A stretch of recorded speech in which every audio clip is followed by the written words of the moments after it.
Hey, what's up guys, welcome back to one last video. And yeah, I guess this will be the last video I will make for this channel. I hope you have enjoyed everyone and each one of my videos. But before we begin, I want to thank our sponsor the Jazz for being a great master and a great teacher, and also for changing the way of teaching and learning. We love you, Jazz, and we're gonna miss you. Okay, so in this video, as you can see in the title, I will show you how to use the rapport technique in your daily business life in order to become the best businessman ever. So first I want to give you a quick explanation about what is the rapport technique, and then I will show you how you can use it to close any deal and to use it in your daily business life or even on your personal life. Okay, so first, what is rapport? Because I know most of you don't know or doesn't know what the rapport is. So rapport is a French word, rapporter, which means bring back or create a relationship.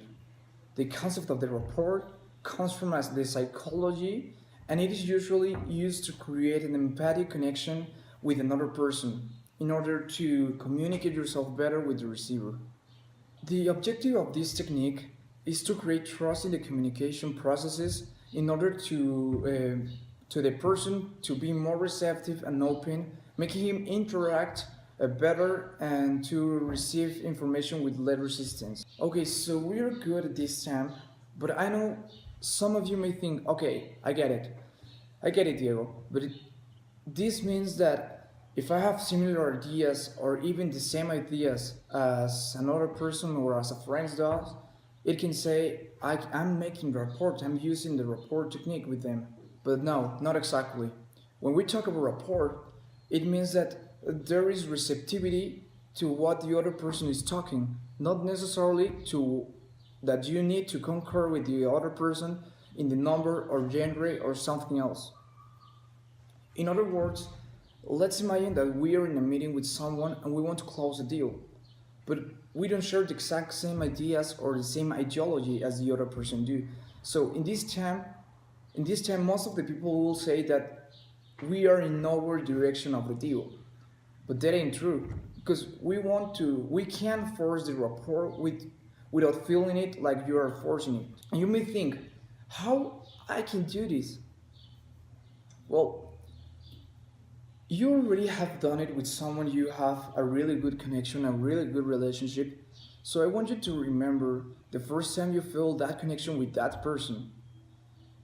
And think about the talk, the moves, the sensation, even your breath.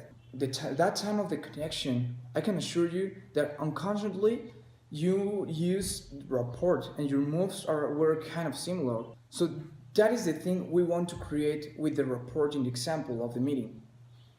But the difference here, or the difference in the meaning and with the connection you had with one of your best friends or with any kind of relationship, the difference is that you are going to force the rapport. This means that instead of doing it unconsciously, you're gonna do it consciously. For example, let's say that the person who you are with or who you are talking to sits with the right leg on top of the left leg. What you want to do is to start copying the moves of the other person, but you have to be aware of not copying it at the same time. You can't just imagine the person sits with your right leg on the top of the left leg. When the other person do that movement, you can't do the same movement at the same time. What you need to do is to wait a little seconds and then do it, but kind of different, because what you want to do is to copy without the feeling that you're copying it. Okay, I know it's kind of confusing, but I will explain it better. For another example, in order for you to understand it better, let's say that the other person is scratching their nose a lot. Okay, you're in the meeting and the other person is scratching their nose a lot.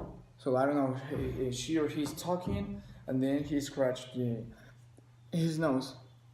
What you want to do is do the same thing, but you're not going to scratch it at the same time. but you and neither in the same side of your nose. If he or she is scratching his or her nose in the right part of the nose, what you're going to do is to wait a little seconds and then you scratch, do a lot of start to copy a lot of movements that the other person do, waiting of course waiting the seconds and try to do it with the other side, and there will be a point then that you're going to see that the person now is copying your moves and you're not copying them, because I don't know, in one time you will scratch your nose in the left part and then you'll touch like your ear a little bit and going down again, and you will see that the other person will do exactly the same thing but with the other side, and that means the rapport is start to roll, for let's say, and you'll see that rapport is working, and with that you can close a really good deal, because in that part unconsciously he or she will be doing the exact same movement as you are, and even more, and even more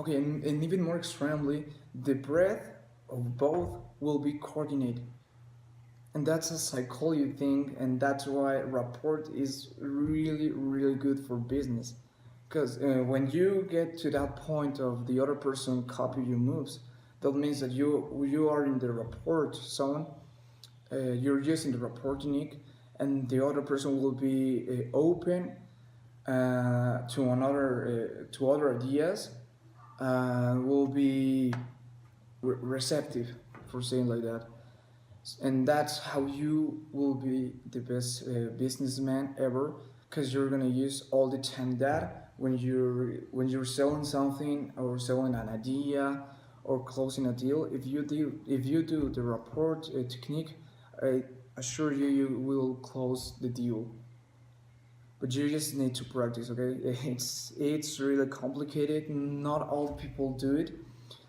but when you start to do it, it has really good benefits.